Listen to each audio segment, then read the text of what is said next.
So many corms.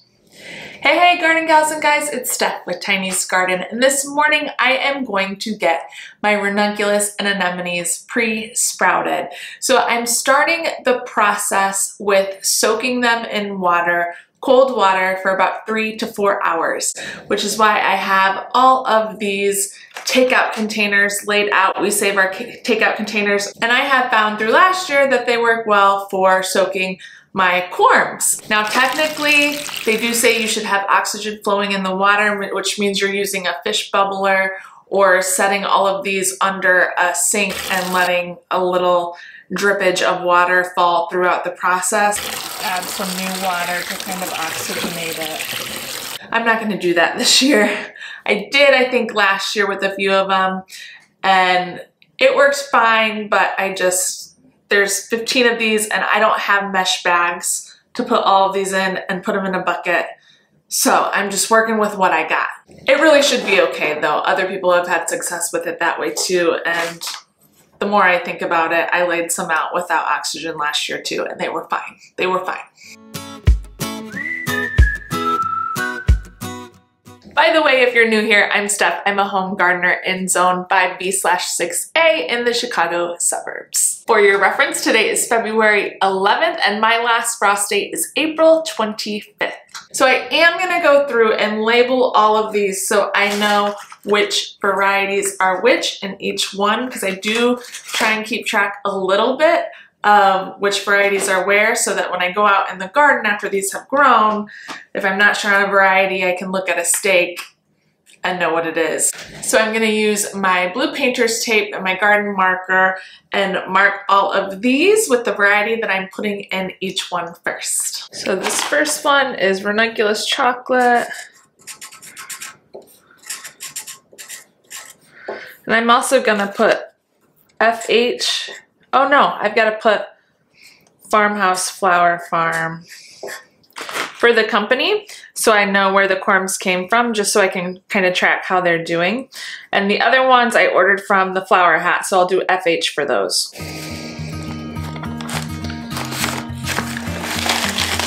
Fabulous.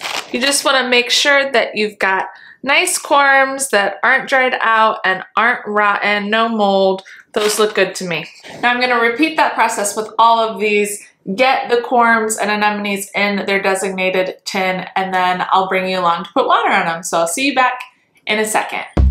Okay, I've got them all in their trays. Let me bring you down here because there's a few things I want to show you before I pour the water on them. Okay, these 4 down here are all my anemones. And if you haven't seen an anemone before, this is what it looks like. Kind of looks like a tooth. It'll be planted pointy side down. And same thing with these, you want them to be firm, not rotted, and not moldy. And I am noticing a difference between these two and these two. These are from the Farmhouse Flower Farm, Marin, and they are huge. Really nice size corms, and generally the bigger the corm, the better the health of the plant is going to be. So I'm really impressed with that, so kudos to her. And the flower hats are a little smaller. Now these should still do fine. By all means, I don't think they're bad corms, I think they're good corms, but I just wanted to show you that I am noticing a difference in size between these and these. And that's why I label the company as well, so I can see the little things like this, because I know I'll for sure keep ordering from the Farmhouse Flower Farm because I'm very impressed with both her anemones and her ranunculus corms. And these I wanted to show you because this is a butterfly ranunculus. A butterfly ranunculus is a little different than a regular ranunculus. It's almost like a bigger, more open bloom. And the corms are so much bigger than a regular ranunculus corm. You can see the difference there. And these usually come in smaller packs. So I got these from the Flower Hat. This is Butterfly Ranunculus Hades. And I did have some bloom last year. I was so excited, and they're so beautiful. So that is what a butterfly ranunculus looks like. That's the difference between the two. So let's go ahead and pour water over all of them. I'm gonna pour it so that the whole tray is covered. I don't want any poking out of the water. And I'll do that for 3 to 4 hours. I'll let them soak and then we'll come back. So let's get these watered.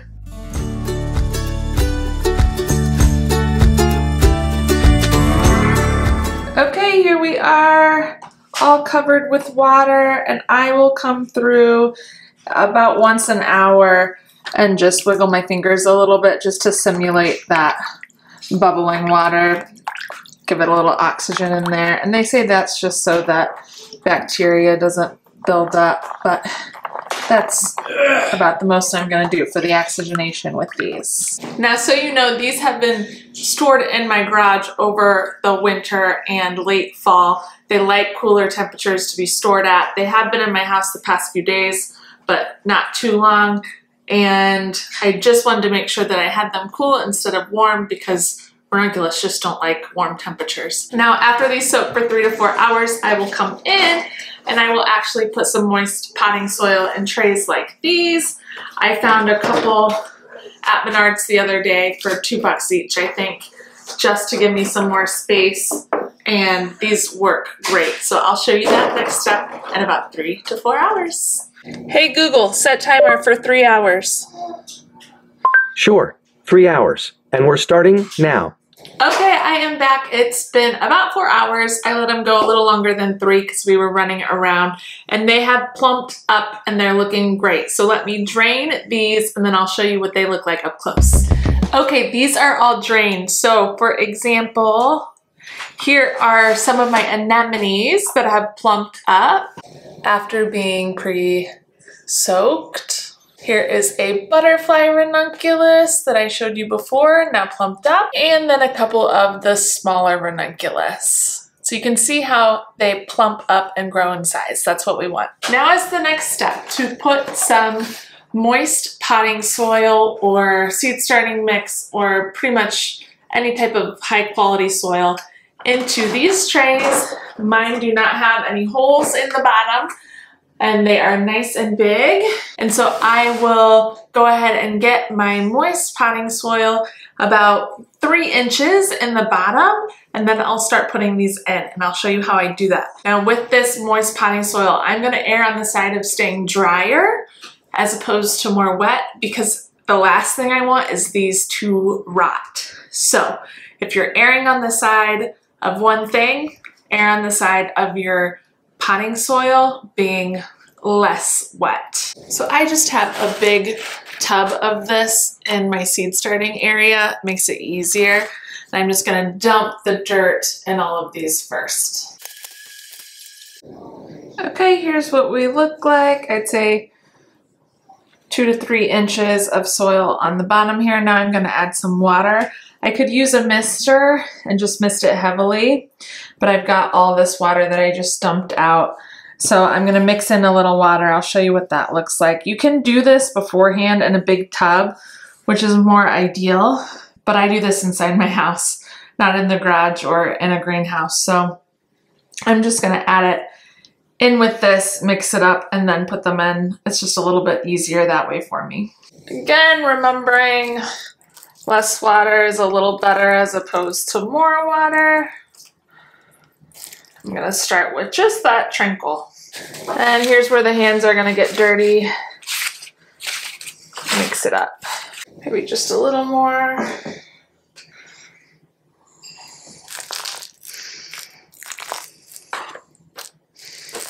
Mix.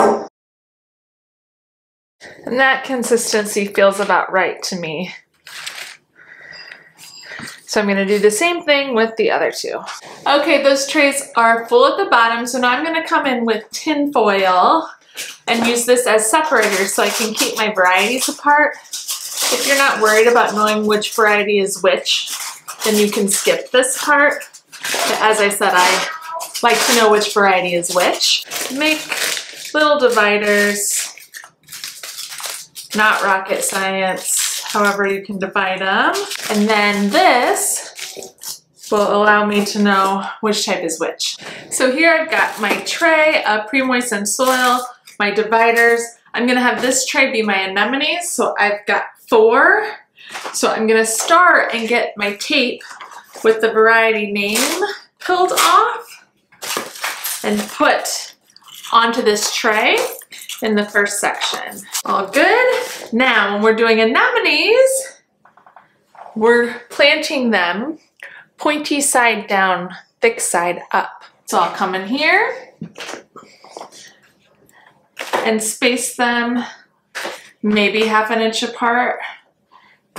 You don't want them touching, because if one molds, you don't want that to spread to the others, but they can be fairly close. If you're worried about it, err on the side of 1 inch. But this part actually goes pretty fast. Let you see up close here how this is looking. Pressing them down. So as these pre-sprout, they'll start to get little white hairs everywhere. And that's what we're looking for. Okay, that's the end of our first variety. So I'm gonna take my foil divider and set it right in there. On to the next one. Anemone Bordeaux. Plant it pointy side down. And you can actually see a little bit where this one grew from last year. Ooh, look at that one. You can really see how there was the stem last year from that.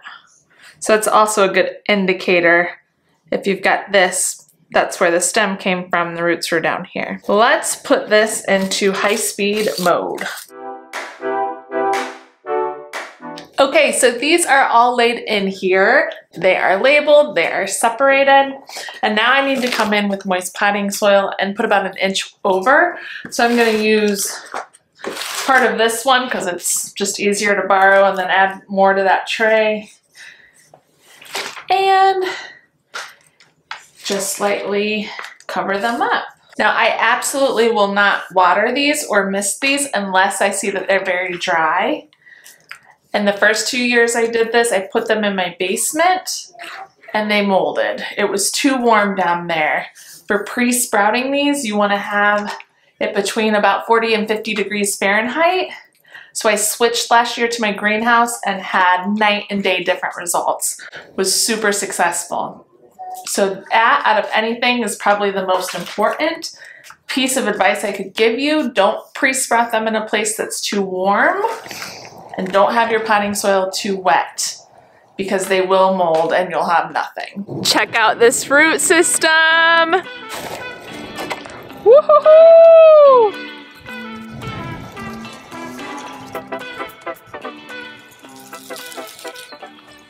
Okay, great. All covered up with another inch of pre-moistened potting soil. So this tray is ready to go. I'm gonna finish the other 2 trays, and then we're gonna take a look at the greenhouse where I'm gonna keep them for pre-sprouting because it's cooler out there.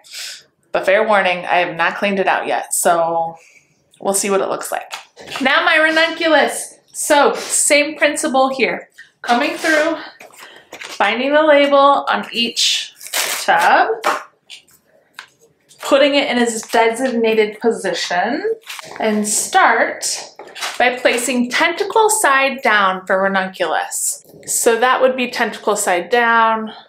That is the top part. I'm sorry, my hands are filthy. And then we're just going to press down into the soil. Same thing with spacing. I'm doing mine pretty close. If you wanted to be conservative, you can go about 1 inch apart, but I'm going 1/4 inch to 1/2 inch. I'm really happy with how well these plumped up though. Some of them were kind of skinny. It almost looked like maybe they had dried out, but they didn't. Now, if you have these single ones that break off, you see those?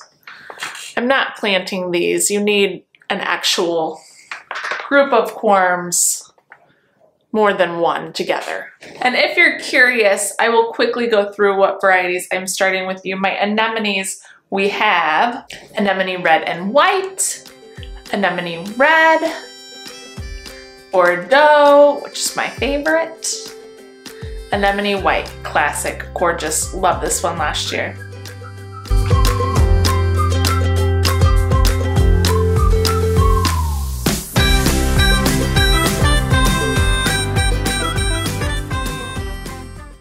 If you get in a rhythm, you can probably go pretty fast with this. And let me bring you down close so you can have an up close look. Tentacle side down, keep my spacer there. I don't want those spacers to take up too much room. Now these 4 varieties, I have Ranunculus champagne, Ranunculus tremolo, Ranunculus white, and Ranunculus orange, all from the flower hat. I'll tell you my others in the next tray, but you can see how I'm just pressing into the soil, tentacle side down. If I'm being redundant, I'm just trying to be thorough because I think these can be tricky. It took me a couple years to get them, but once you get them, you love them, or at least I did. Now I also potted mine up last year. Again, I was being very meticulous because I had struggled so much in the years before. This is the first corner I potted up after pre-sprouting, and that worked well, but I don't think it's necessary. And I've seen a lot of growers go straight from these big bins once they're pre-sprouted and plant them straight into the ground from there. And that is what I'm planning on doing this year. They can go out before the frost and take as low as about 27 degrees. And that's for both of them, anemones and ranunculus. And I do have stuff for a homemade low tunnel. Not really a low tunnel, it's pretty tall actually, but for all intents and purposes we can say frost cloth, low tunnel looking device. That if it is gonna drop much below that, I can put that up over where I planted them and they should be okay. But because I'm expecting twins by June 10th, less is more for me. So working smarter, not harder. These are going straight from here, pre-sprouted, into my raised bed. Pre-sprout nicely, my little babes. Pre-sprout nicely. Now I will check on these every couple days just to make sure there's no mold. If there's moldy ones, I'll immediately remove them because you don't want it to spread. I'm also checking the moisture levels. If they're bone dry, I'll use a spritzer and come in with water. But again, err on the side of less wet. If your basement is cool enough, you can absolutely put these in the basement in a dark place, and then when they pre-sprout, you can put them under lights. A lot of basements are cool, mine is not. Mine's at 70. Too warm.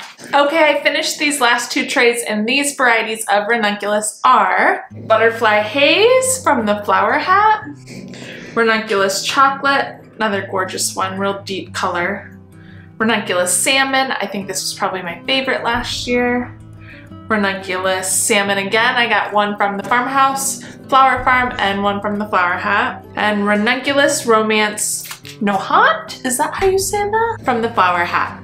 The last one I got is Ranunculus Super Green Brick. I've never grown a super green kind, so I think those are pretty unique. We'll see how it is.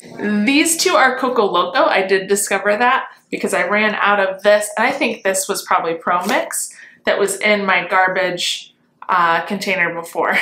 It's never been used for garbage, just to clarify. It's just a garbage container. So I can also see which one does better for me. This is the remainder of last year's soil, so I need to get more Coco Loco for my soil blocking because it's about gone too, but that'll be something else I can compare with what soil did better, if any.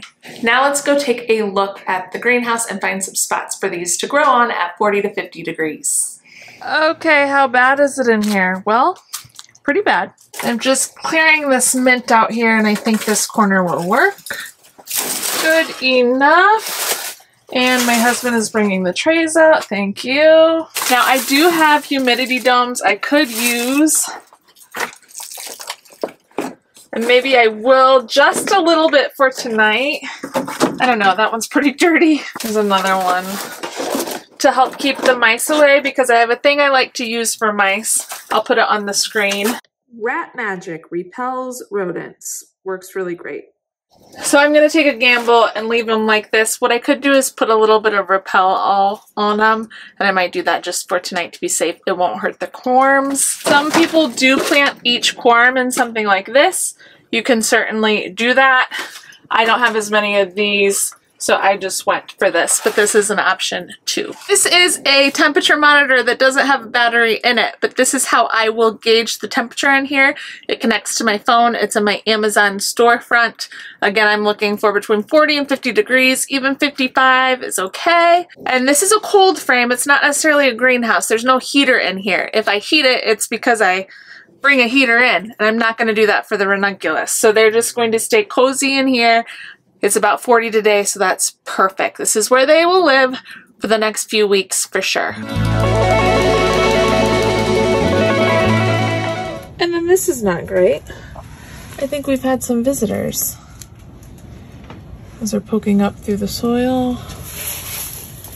These over here are out. Some critters have been in here. I've got to pull an audible on these. I forgot I put them in the refrigerator last year downstairs in my basement because it's too warm otherwise down there, but they did pretty good. And these are not pre-sprouting yet. Some of them look okay though, so I'm gonna move them to that fridge, I think, because it's just too cold in here without some heat at night. No mold though, no mold. Here they are, all moved in, and it's currently 45.5 with 53% humidity. It is February 23rd. These have been down here a week and a day, and I am seeing the first signs of pre-sprouting. If you can see that white coming up and those itty bitty roots starting to grow. Oh, I'm so excited. I was starting to get a little nervous, but it's happening. They are not all pre-sprouting, just a few. So I'm gonna come in with my mister and get a nice misty stream here and give them a good drink all throughout the tray. Just like that. And in wrapping up this video, ranunculus are a cool season flower. So they help bridge the gap between tulips and all your other cut flowers that come on later in June. Beautiful flower that has a long vase life. Definitely worth cutting if you grow them and using them in a bouquet. I want slow love, uncomplicated touch, stable as we go, consistent as we grow. I want slow. I'll also link my ranunculus growing guide from last year because I did have really good luck last year with everything I did. So that if you want even more information or want to see the process again, have at it. I'll link that below as well. So please comment below and let me know your favorite variety of ranunculus or anemone. I keep leaving anemones out. I love them just as much. And if you haven't yet, subscribe to my channel to follow along with all things garden. Thanks for watching, everyone. We'll see you in the next one. Happy planting. Bye.